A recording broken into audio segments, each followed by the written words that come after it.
You know, I guess one person can make a difference. Enough said. Welcome to the continued podcast adventures of Superhero Speak. I think whatever you do, you should do what you most want to do and what you're best at.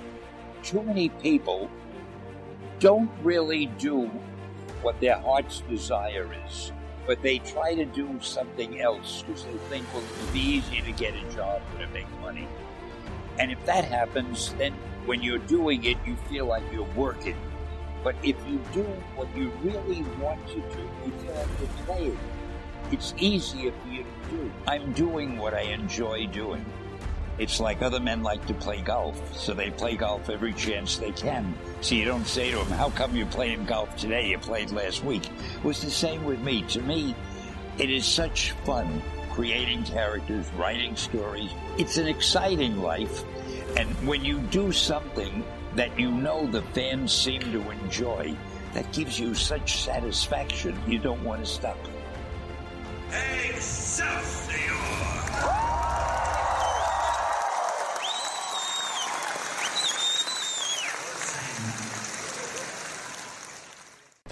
Hey everyone, you are listening to Superhero Speak, and I'm your host Dave. And John. And JD. And boys and girls, today is the day that I've been regretting, the episode I've been regretting to record for 5 years that we've been doing this podcast, but, you know. You've been dreading. You've been dreading it. But we've all been dreading. Father Time is always undefeated. And of course, for those who haven't heard yet, which I'm not really sure if you're a fan of this podcast, how you wouldn't have heard the news, but the one and only Stan Lee passed away today, as we're recording this on November 12th this morning. He was 95 years old, and we're going to forego a lot of our usual stuff this week, and we're just going to talk about the man, what he meant to us, and what he meant to comic books in general, and share some thoughts and memories. Yeah, this is a little tough, guys. So actually, you know what? Let's start with a somewhat funny story. How I found out about the news today. You know how they say you never forget where you were on September 11th? You know, this is definitely going to be one of those moments. But here's the thing, right? I was at work, and I was in a meeting. So I left my cell phone at my desk on mute. I go to my meeting, you know, do whatever. I get back to my office. Now, I share an office with a coworker who's also a big geek. And he's crying. And I'm like, what's going on? And he's like, he's like, oh my God, you might want to sit down. And I'm like, huh? And then I look at my phone, and I have 7 missed calls from my wife. So what was going through my head is, okay, the buttons have been pushed. The nuclear weapons are on their way. You know, this is it. You know, so I call my wife, and he's, my coworker's saying something, but he's crying, so I can't quite understand what he's saying. And my wife then tells me, you know, Stan Lee passed away. So at first, I was just relieved that we weren't all dead. I know that sounds bad to say, but, you know, like, it was like, I was so worried something more major was going on, and then this was like, and then it hit me, you know, 20 minutes later, and that's when I started to tear up, so. But yeah. John, you said you were on your way home when you heard the news.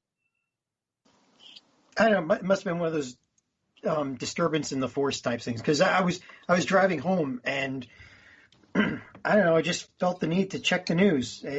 Once in a while I get, you know, I mean, with the elections and everything, because I'm a political guy too, but, you know, just, it was like, kind of nagging at me, and I was nearly to my chiropractor's, and I flipped up on one of the news channels I have on my phone, and all I see is 3 words: Stanley dead. And I'm like, oh shit! And then and then I said, oh shit, because I almost hit the car in front of me.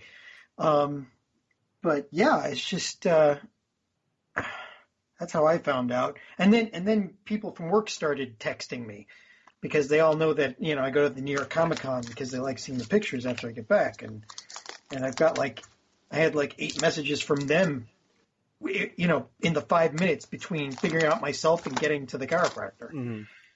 So, yeah, I'm kind of,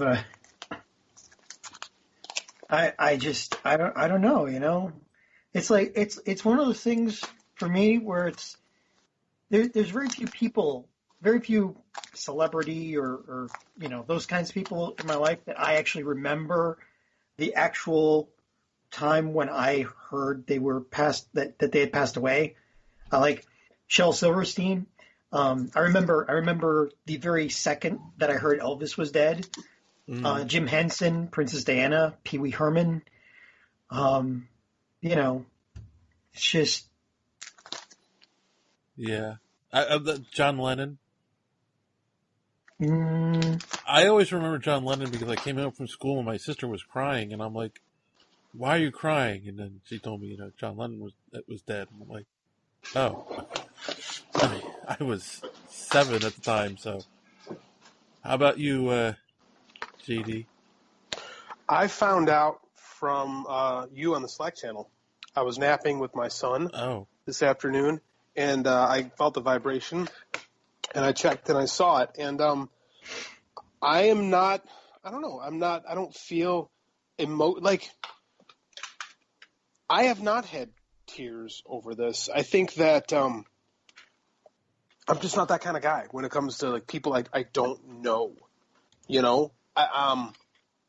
All I've been thinking about today is what an impact that he made on the world and how much our planet is a better place because of his contributions. And to be honest with you, at 95, I've been kind of expecting this for the last couple of years. Well, everybody has, yeah. So it's when I heard about it, I'm like, oh, kind of saw this coming, So it didn't sting me the way it seems to be stinging people, but yeah, I feel it. Yeah, and it's funny. I was thinking about as I was getting ready to set up, record tonight. I'm like, I'm really going to repeat a lot of things I've said over the last 5 years of doing the show, but I don't care. So I kind of want to start off with basically I think I said this in the Slack channel too. It's like, you grow up, you're a kid, you have heroes, people you look up to, whatnot. As I became an adult, I actually had 2 heroes in my life, 2 people I looked up to, for 2 very obviously different reasons. The first being my father, the second being Stan Lee. And that grew from the Stan Lee thing grew from being a kid, who was bullied very much in school. And like all kids that are bullied, you find some form of escapism, whether it's video games or TV or comic books. Revenge. Sorry, comic books. Yes, that's right. And yes. And it's so funny because that's also kind of what I was thinking about too, is the evolution of when you're a little kid, you love Superman and Wonder Woman and the Flash because they're these perfect beings that live among us, and save the world. And then as you get a little older, you begin to realize everyone's flawed a little bit. And that's what Stan Lee gave us. He gave us heroes that were flawed. They were real people that had real issues they dealt with. And that's what attracts you to it. And then you fall in love with a character like Spider-Man because oh, look at me, I'm a kid in school who's dealing with being made fun of and having issues, and Peter Parker's dealing with the same things, and that, that connects with you. And that's what connected with me. And then I realized, like, when I got older, like, oh, this guy Stan is talking to me through the characters he created, and it's just like, that's what I fell in love with, Isn't that one of his stories about how when he was trying to get Spider-Man into the comics, the publisher, when he told the publisher that he wanted Peter Parker to be a teenager and have all these problems and nothing ever goes right for him, the publisher basically said, "You really don't know how superheroes work." Right. And then he backdoored him into the last issue of, I forget what. Yeah. Well, what was it? It was Amazing Fantasy. Yeah, Amazing Fantasy. And that was their biggest seller ever. Well, actually, it was the Fantastic Four was first. And that's the thing is, that's the thing too, is as I got older, that story is inspiring because he had worked he wanted to be a writer his whole life, and he was a writer, but he wanted to be a novelist, and write the great American novel, and he worked in comic books, and he kept telling the publisher that, oh, I think we should write a comic like this. And, the publisher's like, oh, these are just books for dumb kids. No one wants an interesting story. It doesn't want introspective characters with flaws. They just want, like you said, John, you don't understand superheroes. They just want a good guy who saves the day. And he basically went home and thought about it and has talked about it with his wife and decided, I'm just going to write the comic the way I want to do it. And if I get fired, so what? I was planning to quit anyway, And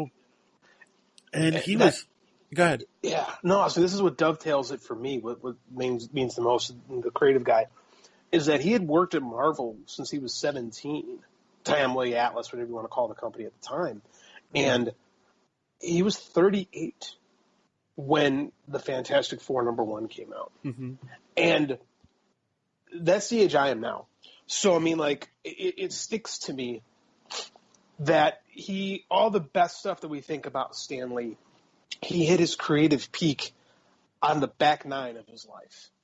That's when he really got started, especially in the creative field where you're always inundated with the stories of the Wonderkin. And, you always kind of feel bad if you haven't gotten something done by the time you reach X age, Right.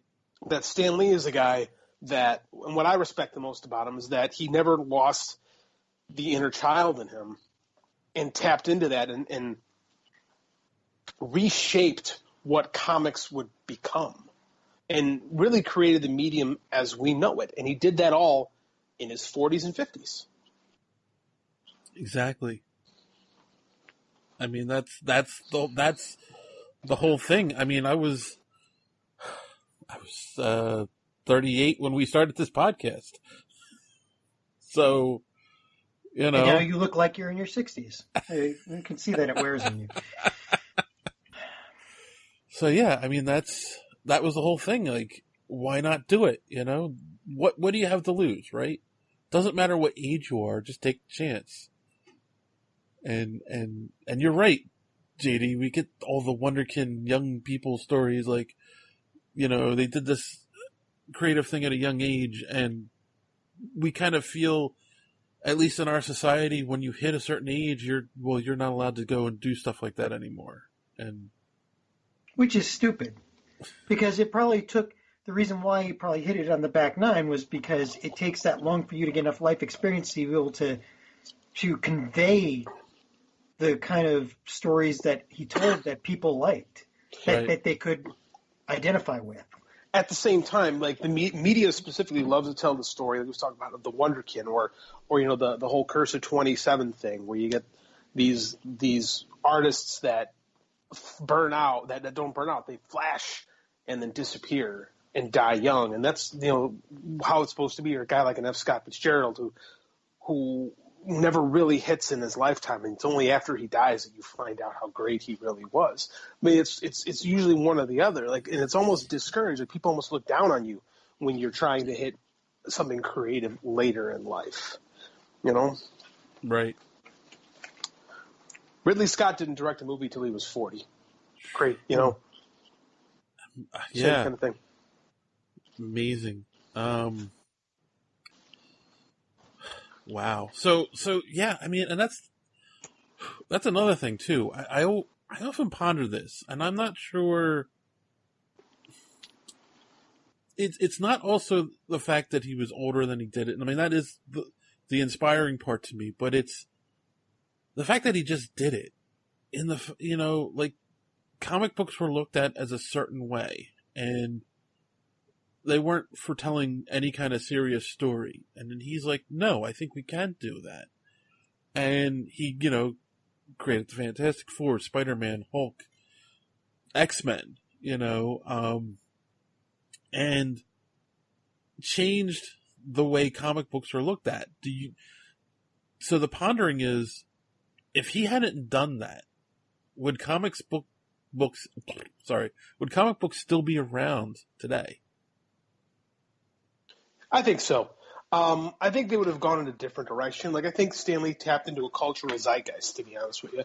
Like, it's no doubt that his work went on to push the guys like the underground guys, like your R. Crumbs and your Bakshi's and those kind of people. Mm-hmm. But I think they would have evolved in a different place. Like, maybe superhero doesn't become the dominant genre, because it certainly wasn't when Stan Lee started writing the Fantastic Four. Mm. I don't know if maybe it's more of crime, maybe it's more of romance, but I mean, like, you can decry him because post Stan Lee, comics is only superheroes for the most part. Like, it's overwhelmingly superheroes. So I think the storytelling medium would still be around, but it would be different. Yeah, I can't see Spider-Man as a teen romance comic. So Spider-Man was a teen romance comic. Oh, yeah, ruin it for me, why don't you?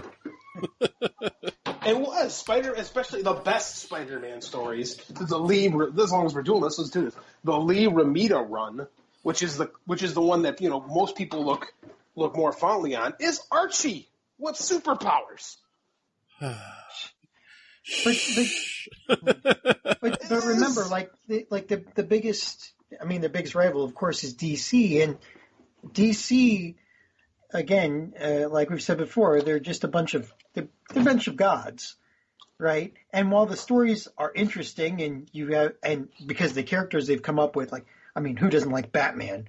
And when the best written Wonder Woman comics, her character pops. I mean, they're gods, and they go out and they save the day, and that's what they do. They save the day every time. They save the day.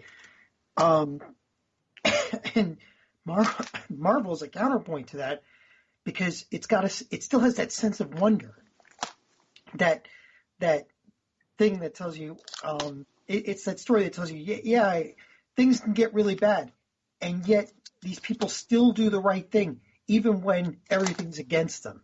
They're not bulletproof. Their private life is a freaking mess. Their girlfriend just left them for the third time after she died the second time. But you can still pick yourself up and do the right thing, and enjoy it in some cases. Being good was good. For its own sake. And I think what's interesting about that is because I think these characters were created in completely different mindsets. Like the original superhero stories, like the original, your 1930s heroes, your pre-World War II guys that dominate the early days of Golden Age of comics, were not created with the same ideas that Stan Lee had. Stan Lee created what I think Stan Lee's biggest contribution to comics is the concept of continuity. That didn't really exist before Stan Lee. Like, you had Lex Luthor shows up in Superman and he comes back, but you didn't have to read that story. Like what Mort Weisinger talked about the way the Superman books were edited in the 40s, 50s, and 60s, and that stories are recycled every 5 years because the thought was kids grow up, kids age out of comics, and then a new group of kids come in. So we can tell those same stories. Like there's 2 or 3 different Mon-El-type stories that appear in Superboy. You know? Stan Lee didn't do that. Stan Lee introduced the idea of the shared universe, of what happens in Fantastic Four 14 has a direct impact on what goes on in Avengers 7. And I don't know if those are actually stories, but just, throwing out numbers. But, like, that wasn't a thing. And I think this is why DC has always struggled when it comes to continuity, because their universe wasn't created to be continuous. Right. And, like, this is why that DC always has to reshuffle the deck and figure this out, because they're pulling from – it's not the way the characters were created to be. Whereas the idea of the shared universe, look where we are. Look how much that idea has influenced popular culture to the point where how many film studios and how many film franchises are trying to mimic what Marvel has. That's Stan Lee. That's one guy. And I hate to call him, like, I think people say the word the creator of it. And it's so many other creators. It was, and like especially with the Marvel, the quote unquote Marvel method, people that don't know what that is, the artist would basically create the story, right? And it was on the artist to beat out the story, and the writer would pitch the idea. This is what we're going to do this week. Spider-Man has X problem. Mm-hmm. They'd look at it, and the artist would draw it, and Stan would come along, and he would dialogue, and he would, add the captions and put the copy to the story. And it got to the point where in Fantastic Four, Stan wasn't even telling Jack Kirby what to draw. Jack Kirby was drawing his stories. Stan would look at it and write it out. So, I mean, a lot of people get a little surly about it when you say Stan Lee created this, this, and this. When, like, you don't get Spider-Man as Peter Parker without Steve Ditko and all his hang-ups. You don't get the Fantastic Four with all the crazy Kirbiness without Jack Kirby. But what Stan Lee was able to do, and I think this is his greatest attribute as a creator, was create the sinew that made it all work, was build the universe that surrounded it, so that Captain America of the 1940s is found in some ice, and that is the same guy, and that Namor the Submariner, who was the hero of the 1940s, was discovered by the Human Torch, and now he's angry because he lost the last 10 years, and now he needs to take his vengeance out. I mean, that's Stan Lee. Right. Like, the idea that this stuff all happens, and it all is what happens in this issue is going to affect what happens going forward. That's what he brings to it. Like, and he's also the greatest hype pitch man that ever lived. Oh yeah, like, definitely. Like that's what. But I mean, he gave us the idea of this shared universe. And I think we all as fans really owe what we love about comics to him. Yeah. I know this still feels kind of weird to me because it's like you said, GD. You didn't know him. I mean, I've never met him. Dave, of course, is probably weeping in his backyard because he worked with him a little bit, but it still feels like. You get to be my age, you get to feel like there are certain people that pass that you feel like you're leaving an epoch, I mean, Elvis was, when he died, it was like, oh my God, that's it. That's the end of real music. This is, Jim Henson died. It's like, my God, look at what he left behind. And you feel like nothing's going to ever be the same again. And this is like Stan Lee. I mean, and his whole generation, the people that created this entire universe, massive numbers of universes and such an effect on our whole society. I mean, who doesn't comic book characters? Who doesn't know who Spider-Man or Iron Man or Superman or any of the characters? Who doesn't know what they are anymore? Right. Their brands are more recognizable than Coca-Cola. Or think of any brand. Those are the most recognizable symbols on the planet. So it just feels like, so what do we do now? Is there anybody who can ever fill those shoes? Oh, well, I think that's grossly overstated, to be honest with you. It's like the man hasn't worked on a comic book in decades. Right. Well, no, So, but he was a focal point. He right? was. He was. Like I said, he was a cultural touchstone. Right. You know, and he was an American icon. So who does that now? I guess this just comes to the thing is I don't really believe in sainting icons. Like the work goes forward. Like the Marvels existed long since Stan Lee left, but you know, it's going to move on because it has to move on. Now Saint Stan, Saint Lee, that does have a nice ring to it, really.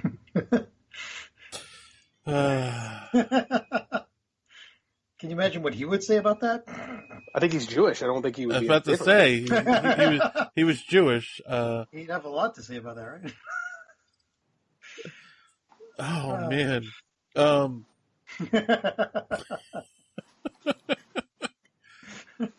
I mean, I'll take the mantle if it's up for grabs. Is it like the battle for the shield we talked about last week? I think that his influence is so deep because, like you said, before him, comics are a throwaway medium. Right. And his influence on comics, like regardless of how many he actually physically wrote or whatever, you know, the minutia that really doesn't matter. Stan Lee and what he did with Marvel changed comics forever. True. I mean, and it's funny because talk about him being a hype man. I know you guys never met him, but I mean that was the thing. Like, you hear all these things, right? You hear smiling Stan, you know, always happy, always gracious to his fans, and all of that stuff, and it was true. I mean, when you met the man, he was exactly who you thought he was going to be. Like that guy you saw on that YouTube video from a Comic-Con, or you know the voice from the Amazing Spider-Man cartoon when we were kids. You know, like that was him. Like just liked to crack a joke, liked to make people smile, was always gracious when people came up and met him. And it was just like, you know, and he never got into any of the bad stuff. I mean, when he was trying to, he tried to bring in more diversity into the comic books, right? Mm-hmm. And I remember, I mean, I was watching a bunch of stuff today, but I remember him saying that he would get responses from readers like, "What do you think an American is?" and all that. And he said, he literally, I think it was his interview with oh shoot, what's the guy's name? Now I'm not gonna remember it. But he said, "I don't get into that." He wouldn't get into it. He felt that diversity was something that was worth including in the comic books to reflect, you know, the readers. But he would not engage in, you know, that side of things. So there's a famous Stan soapbox where he really does kind of put his foot down and you know. Well, but he didn't did he argue with them or what? No. He pretty much lays it out, like not a manifesto, but he says this is pretty much how it is. He basically says that if I can find it. that racism is a mental illness, and that you don't. I was looking at it right before we started recording too, and I didn't. I didn't save it. And that you don't. I got it. Oh, okay. Go ahead. Let's lay it right here. Let me get the whole thing. Got it. Okay. Let's lay it right on. Hold on, I got it. Let's lay it right on the line. Let's lay it right on the line. Bigotry and racism are among the deadliest social ills plaguing the world today.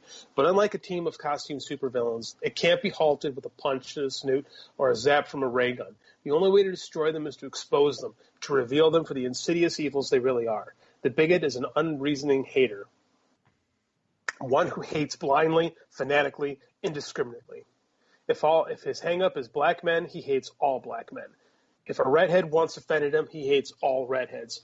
If some foreigner beat him to a job, he's down on all foreigners. He hates people he's never seen, people he's never known, with equal intensity, with equal venom. Now, we're not trying to say it's unreasonable for one human being to bug another, but although anyone has the right to dislike another individual, it's totally irrational, patently insane to condemn an entire race, to despise an entire nation, to vilify an entire religion. Sooner or later, we must learn to judge each other for our own merits. Sooner or later, if man is ever to be worthy of his destiny, we must fill our own hearts with tolerance.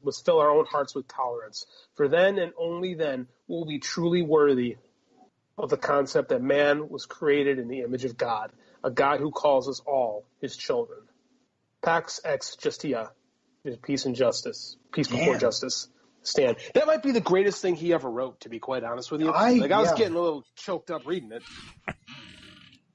That's just damn. That's literally the most powerful thing, I think, like single piece of text that he ever wrote, especially because I think he wrote this in 1968. So December of 1968. So you're talking around the same year where Martin Luther King, Malcolm X, and Bobby Kennedy are killed in a few months of each other. And that's what Stan Lee, who a lot of people forget, is a Jewish guy from New York City who experienced all of these things growing up, comes out and just says. Right. I mean, that's something people forget. He was a Jewish man who lived through World War II.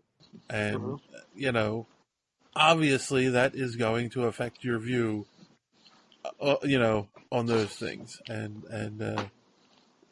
wow. I think these words are more powerful today, or as powerful today, I should say, as they were when they were written literally 50 years ago. I don't know. Do you think that because it was comic books, he felt freer to to fight to get minorities into the comics and to make it diverse? Whereas, because like you said, that at that time in history, that was not something you wanted to put forward because you could get attacked for it, and not just in the media. Like you said, Stan and Jack create the first black superhero. Yeah, that's not treated the first black character that's not treated as a minstrel sideshow. Will Eisner was great, but Ebony White is. You can't look at that character and be anything but disgusted with modern eyes. T'Challa isn't that. No. As we've seen this year. Like, that's a character that at the time was radical and revolutionary, and 50 years later, I have a 2-year-old that puts on a mask and says, I am T'Challa, I'm the Black Panther, and it's awesome to see. Yep. Because it doesn't, in the eyes of the child, it doesn't matter. Exactly. And they got it.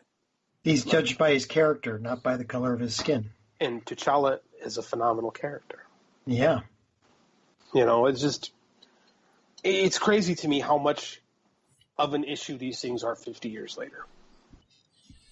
It's like the further away we get from World War II, the further away we get from what happened with Dr. King, the more we forget. And the more we as a society, little things keep creeping back in. Attitudes keep sliding back in that bring us back to these horrendous days. Wow. So, that man and a few others, by some accounts, what they've created in Marvel is worth almost $13 billion. And I would put forward that they could make that much again when Avengers 4 comes out. You say $13 billion, and I think Disney paid $4 billion for it in 2009. So that is what you call serious ROI. This is true. Also, I saw, not to get too sidetracked, I saw in an article, I believe, I believe I saw an article today that he had pre-recorded a bunch of his cameos. So he will be at least in Avengers 4 and Captain Marvel, and I believe possibly Homecoming next year. We mentioned that he had pre-recorded them a couple of episodes ago, right? Yeah. So, but now I guess we know why. I guess that's the thing. I didn't see anything. Everybody was too busy talking about what he had accomplished and who he was and all that, but I didn't see anything about his death. Was he just in decline? Was it just natural causes? Or I haven't heard. I didn't heard either. No one's really come out and say it, but I mean, he's been struggling the last few years. Yeah, he had a hospital scare a couple of months back. Well, I think we talked about it. Yeah, and they said he had pneumonia a while ago, and he couldn't shake it, so it was probably just related to that. Again, every article I've read, and it's still fairly early when we're recording this, so I'm sure more details will probably come out. But that an ambulance was called to his house early in the morning. He was taken to Cedar Sinai, and that's where he passed away. And that's it. That's all we know. So,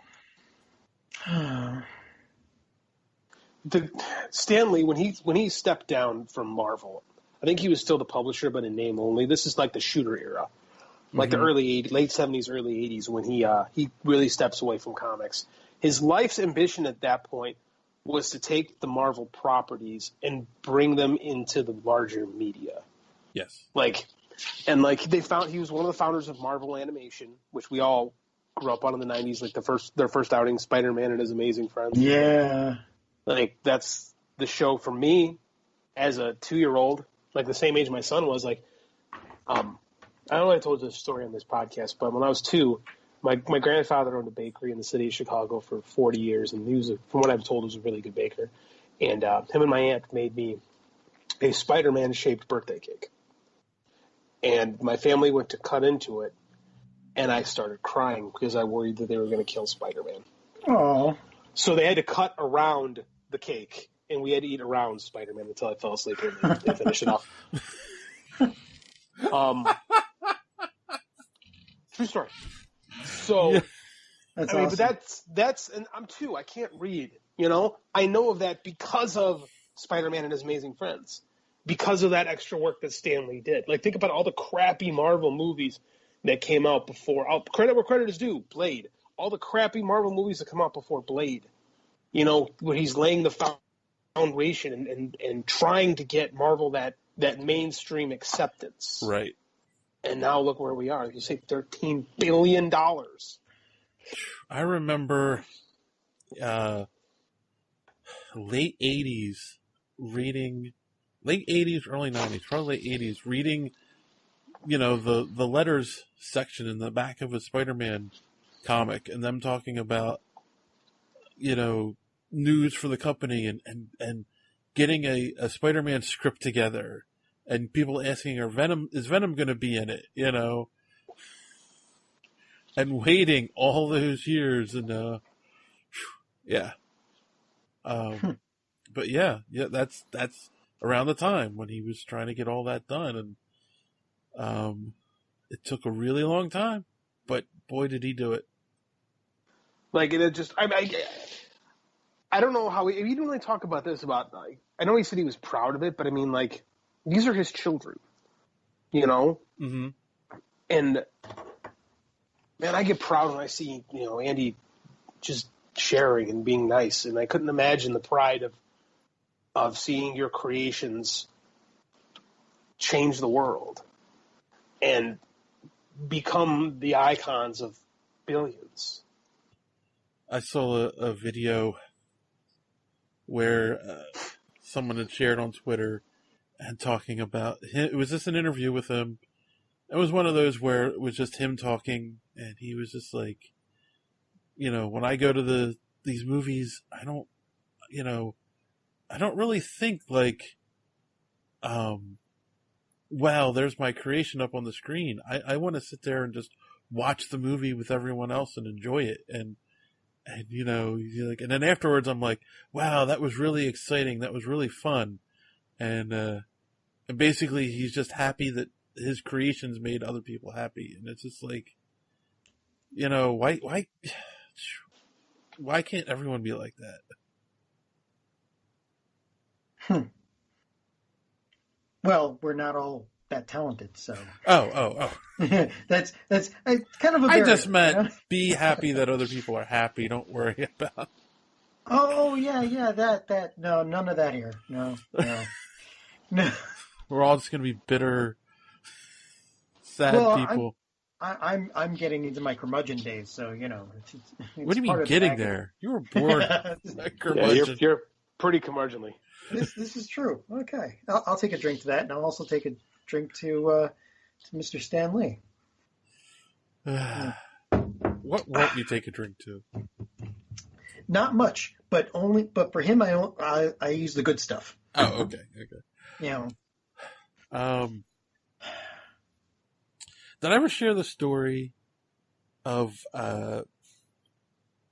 First off, I want to say, and I'm sure I've said this before on the podcast, but if it wasn't for Michael Carbone, who used to run Big Apple Comic-Con, and later on New York Comic Book Marketplace, and my friend Spat, I wouldn't have met the man. And so first off, I want to say thanks to those guys. And the first time, when I worked for him at the New York Comic Book Marketplace was the convention that I worked at. I worked at it. Now, I think I've told the story, we all get there, and there was a party the night before, and I was working the door, just, escorting people in and letting them know where they could sit, that kind of thing. And of course, Stan was the guest of honor at this party. It was just the night before the convention. And, he just came in, he gave a little speech, and answered a couple questions, and then signed some autographs, And the next day, we're setting up the convention, and people are walking around wondering what to do.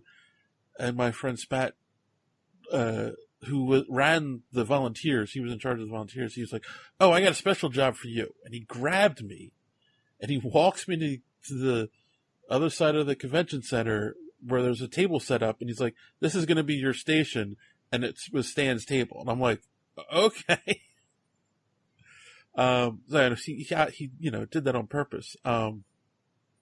And like I said earlier, though, just watching him interact with his fans, he just loved meeting people, and he loved that people loved the stuff he created, and then I got to watch him do that all day and just, hang out with him. And then, we got a picture taken together. And then at the end of the day, I helped bring his bags out to the lobby, and we were waiting for the car to come pick him up. And, that, of course, there's when you get your moment, your opportunity to talk to him. And of course, I tell him that, the whole thing, just thank you for, creating the world that you did. That, I was bullied when I was a kid, and,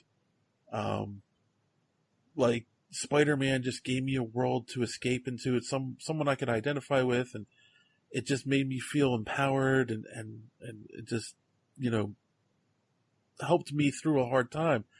And he just looks at me, and he goes, "I bet you wish you had spider powers, huh?" Oh yeah. And then he gave me a hug, and it was just like that's all he had to do, because I get it. What's he gonna say to me at that? He doesn't know me. I'm just a fan at that point. But that's who he was, just he knew what to say at the right time to people, and that's a gift, I think. I never got to meet him. I'm really sad now. Yeah. Me neither. I'm not a fan of meeting people at conventions.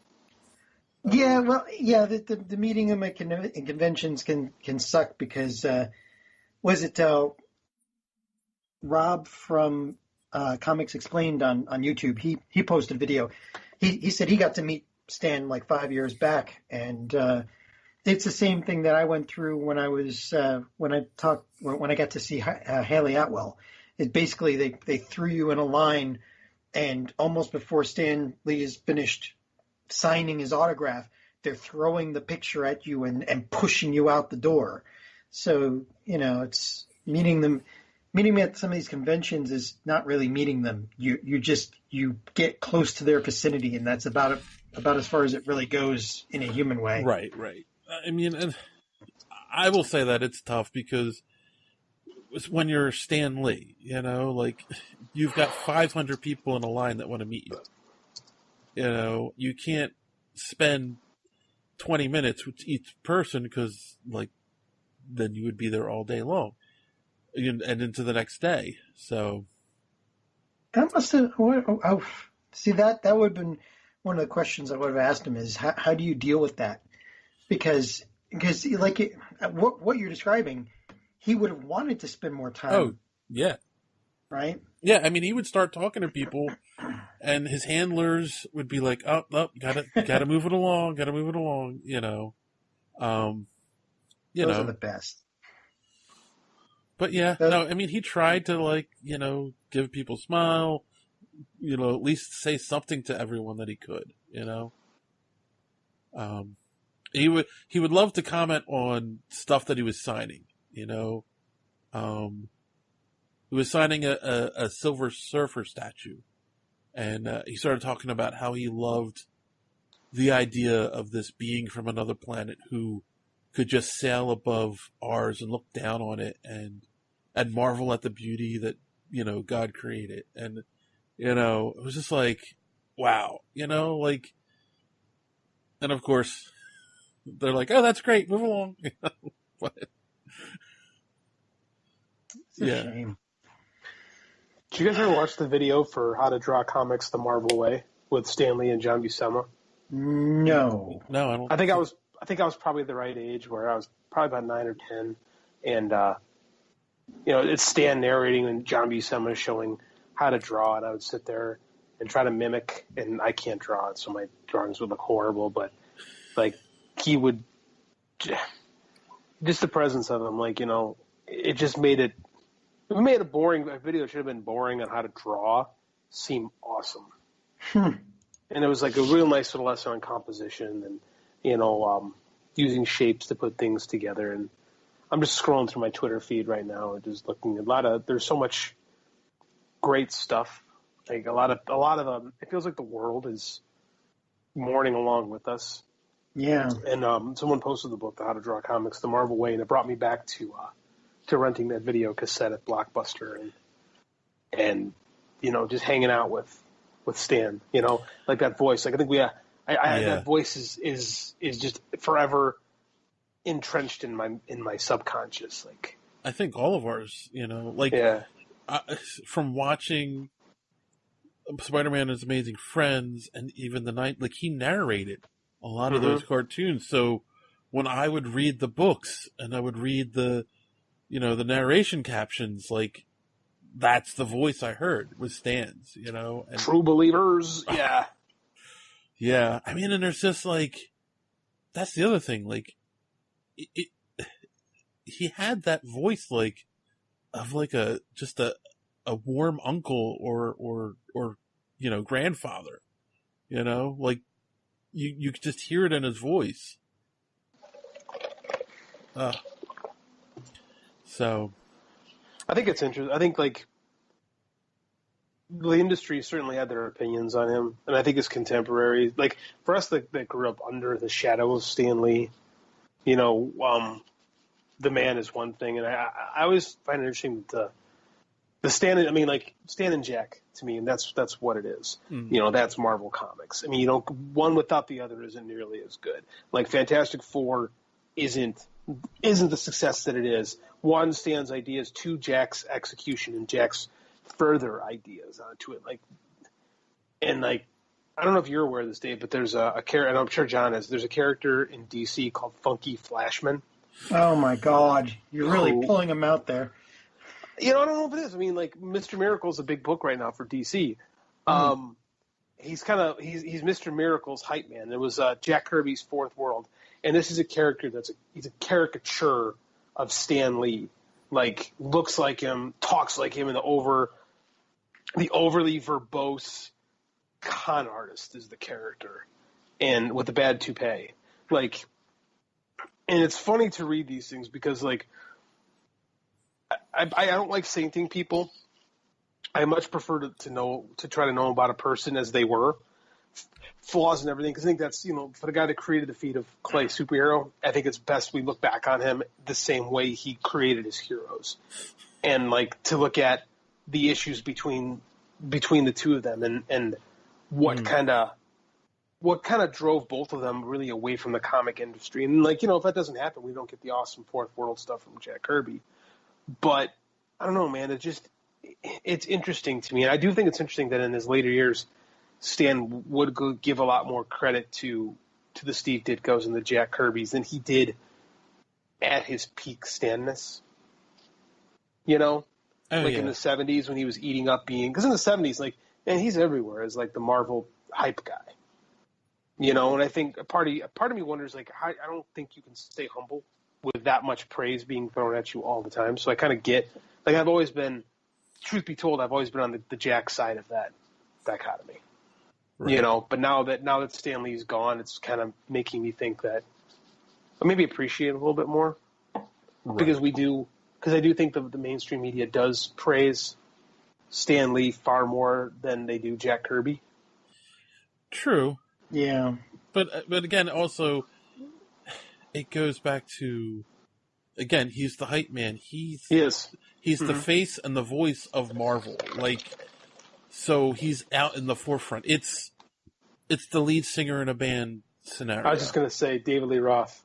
Exactly. Like, David Lee Roth is nothing without the rest of the, Eddie Van Halen and the rest of the band. If you've heard that solo album, we should all agree with that. But because he's the front man, he's out front, everyone's like, oh, it's David Lee Roth's band, Right. And even though Van Hagar might have been a better band, like as far as like musically speaking, I don't know if the songs was good, but I mean, like, yeah, it's always pales in comparison to the Roth era. I don't know. It's interesting. Like, it seems like we live in a different world where, like, the front hype guy doesn't seem to get the praise that they used to. I think creatives today are much more interested in the idea of the communal aspect of creating art as opposed to the iconoclastic artist. Right. Like Kevin Feige, when he took over the Marvel Cinematic thing, like the first thing he did was praise the creative, the committee, the Marvel committee, Mm-hmm. Where it's all about, hey, this is what we're doing at Marvel. I just think that the world is a different place. Oh, definitely. I don't know, man. It's as much of it's different. A lot of it's still the same, though. True. Wow. So before we wrap this up, I just want to share a few things from Twitter with everyone. Starting with what I tweeted out. It's part of that shameless self-promotion. I know you saw this, JD. I don't know if John saw what I wrote. We at Superhero Speak are devastated to hear the passing of Stan Lee. He was a legend. He created a world we all like to escape to from time to time, and taught us heroes can be flawed, but doing the right thing is what makes them heroes. Excelsior, rest in peace, nuff said. And the image I sent with that is him with one of his quotes. The only advice anybody can give us, if you want to be a writer, keep writing. And read all you can. Read everything. Yeah. That is the best advice ever. Mm-hmm. Our buddy Darren over at Superpowered Fancast had tweeted out, Stan Lee is and will always be the personification of legend. His creations and words will live on for generations to come. Excelsior. Let's see, what else do we get here real quick?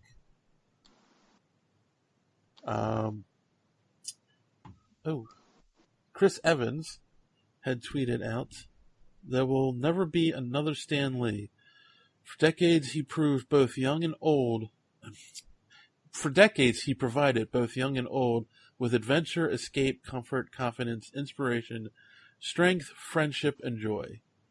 He exuded love and kindness and will leave an indelible mark on so many lives. Excelsior. Shoot, I lost it. There was one from DC that I think it's really cool that they're all doing the Excelsior thing. Oh, of course. That was his thing, right? Oh, so nerdy, but so awesome. It is, yeah, exactly. Isabel Karina, one of our followers, had tweeted, Stan Lee created food for the soul. And then she sent out a picture with his comment, or his quote, I used to be embarrassed because I was just a comic book writer, while other people were building bridges or going on to medical careers. And when I began to realize entertainment is one of the most important things in people's lives. Without it, they might go off the deep end. I feel that if you're able to entertain people, you're doing a good thing. So, see guys, we're doing a good thing here, right? Well, yeah, for the two people that are listening, sure, yeah. That's what's the term I'm looking for here? Shitty? I know I retweeted it. Hold on. DC's tweet. I liked it. Yeah, now that I think about it, the Excelsior thing, only somebody like Stan Lee could make that cool. You're right. And he did. Nah, I can't find it. I'm sorry. So then, here it is. He changed the way we look at heroes, and modern comics will always bear his indelible mark. His infectious enthusiasm reminded us why we fell in love with these stories in the first place. Excelsior, Stan. Whoever intern wrote that did a great job.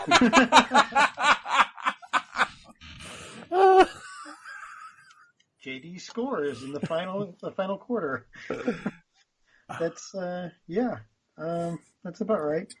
And then the final thing I want to share.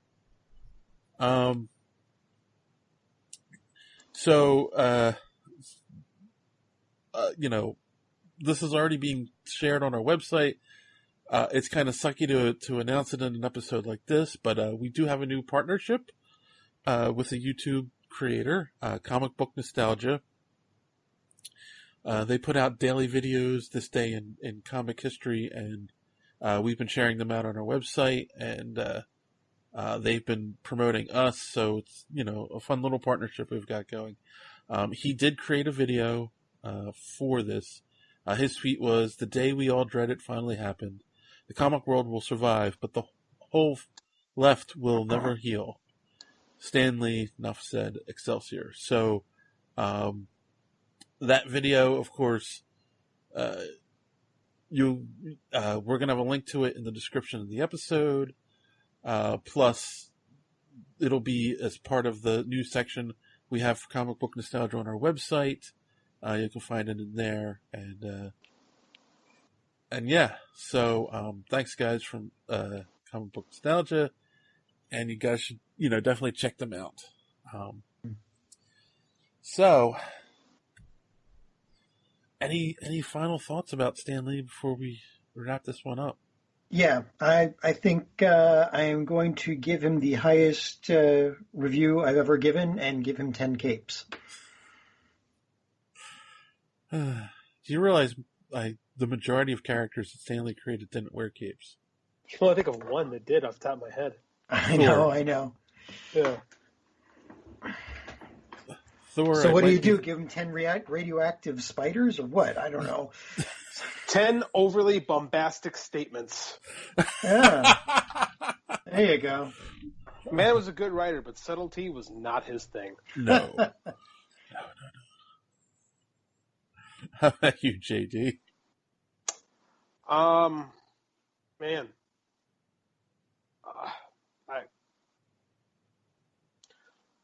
Life's a funny thing. You know, we're only given a short amount of time here, and we do the best we can to make as big an impact as possible. And if we weigh that as the weight of a man, is there anyone greater than Stan Lee?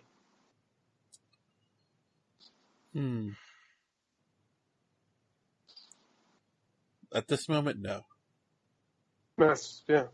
Like, what he did changed what we are and gave millions, not billions, of children something to love and something to aspire to be. And an escape when they need it, and a lesson when they needed it, and enjoyment when they needed it, and a smile. That's the best thing about superhero comics, is they can be anything.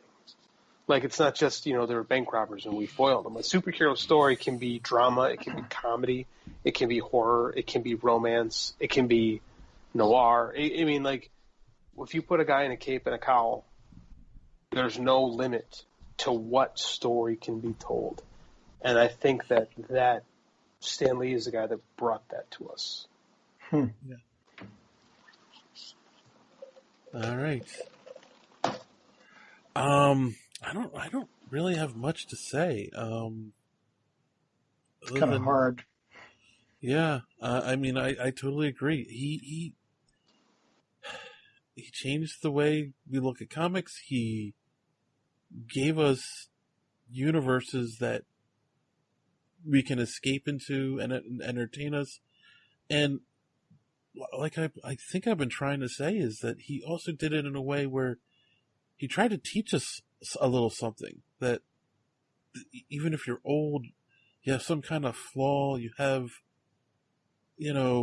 something in your life holding you back. We all have that. You just gotta push past that and be the writer, be the hero, be whatever you need to be. Don't give up on yourself, and don't give up on others.